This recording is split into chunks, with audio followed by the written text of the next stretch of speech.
የተከበሩ የኢፌዴሪ ጠቅላይ ሚኒስትር አብይ አህመድ፣ የተከበራችሁ ከፍተኛ የኢፌዴሪ የመንግስት ኃላፊዎች፣ የተከበሩ አቶ ጌታቸው ረዳ፣ የተከበራችሁ የዲፕሎማቲክ ኮሚኒቲ አባላት፣ እንግዲህ በዛሬው ዕለት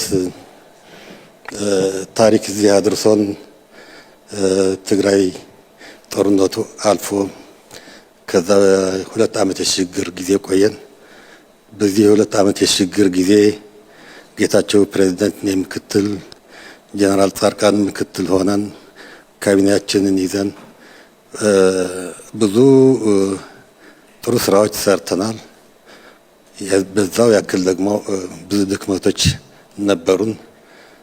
በተለይ በተለያዩ ጉዳዮች በዋናነትም ከፕሪቶሪያ ስምምነት መተግበር ጋር ብዙ ድክመት እንደነበረን ይታወቃል። ሁሉም የተሰሩት የነበሩት ድክመቶችም ሁሉም የነበሩት ጥንካሬዎችም የጋራችን ናቸው።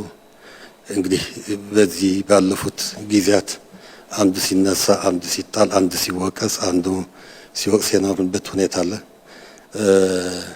በተጨባጭ ግን የችግሩም የጥንካሬውም ባለቤቶች ነን እና አሁን እዚህ ደርሰን ጊዜያዊ አስተዳደሩ አሁን ያለበት ሁኔታ የግድ መስተካከል ስላለበት እዚህ ደርሰናል።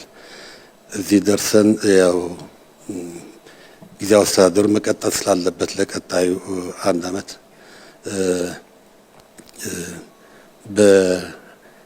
በተወሰነ የፕሬዝዳንት ማስተካከል ቀጥሎም የተወሰነ የካቢኔ ምናምን ማስተካከል እንደ አዲስ ስራው እንዲሰራ እድል አግኝቷል።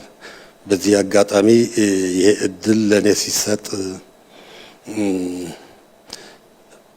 ቀላል እንዳልሆነ አውቀዋለሁ።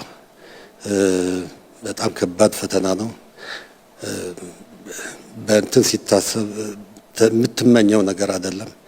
የዛው መጠን ደግሞ ጥሩ ከስራህ ደግሞ እድል እንደሚሆንም አውቃለሁ እና ፈተናዎቹም ምን እንደሆኑ እገምታቸዋለሁ፣ አውቃቸዋለሁ፣ ኖሬባቸዋለሁ። ግን የቀረው 1 ዓመት ቢሆን ባለፈው ያልሰራናቸው ስራዎች አሉ፣ በጣም ብዙ ናቸው። ቀጣይ መስራት ያለብን ስራዎች አሉ። ከፕሪቶሪያ ስምምነት ብቻ የተያዘ ሳይሆን በራሳችን በውስጣችን ባለፉት 2 ዓመታት የተፈጠሩ ከፍተኛ የጸጥታ፣ የፖለቲካ እና ኢኮኖሚ ቀውሶች አሉ። እነዛም የሚፈጥሩት የስራ አጠቃላይ ሲታይ ሁሉም ተደማምሮ ሲታይ ቀላል አይደለምና እነዚህ ላይ ለውጥ ለማምጣት ማዕከል የሚሆን ስልጣን አጥታ የነበረችውን ትግራይ አሁን ማዕከሉን በማጠናከር መሰራት ያለባቸው እንደሆኑ እና ዋናው ቀጣይ ስራም ሰላምን ይዞ ሰላምን አረጋግጦ የህዝቡ ጥያቄን መፍታት፣ ፕሪቶሪያ ስምምነትን ሙሉ በሙሉ እንዲተገበር ማድረግና በዛ መጠን አሁን ያለውን ውጥረት እንትን ሆኖ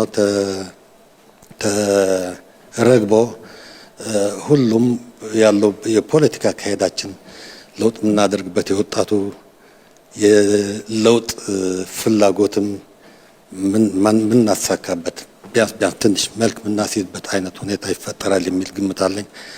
ለዚህ ስራ ዋናው የትግራይ ህዝብ ድጋፍ እጅግ አስፈላጊ ሆኖ የፌዴራል መንግስት ድጋፍም እንደማይለኝ ሙሉ እምነት አለኝ። በተመሳሳይ መጠን የዓለም አቀፍ የዲፕሎማቲክ ማህበረሰብ ድጋፍም እንደማይለየን ተስፋ አደርጋለሁ። ትልቁ ነገር ደግሞ አቶ ጌታቸው ረዳ የፈለገው ቢሆን የስራ ለውጥ ቢያደርጉም ክልሉም ያውቁታል ያላቸው እና በቀጣይነትም የሚኖራቸው ሚናን በደንብ አድርጌ እገነዘባለሁና የእሳቸው ድጋፍም እንደማይለየኝ ተስፋ አደርጋለሁ። ከባድ ነው። የብዙ የሁላችንም ህብረት ካልተጨመረበት በስተቀር አቃሎ የሚገባ ችግር የለምና በተቻለ መጠን ላለመውደቅ እንግዲህ ብቻ ስትሆን ትወድቃ መውደቅ ትችላለህ። ግን በደንብ ከተደጋገፍክ ጥሩ መራመድ ይችላልና ድጋፉ አይለይም የሚል እምነት አለኝ። አመሰግናለሁ።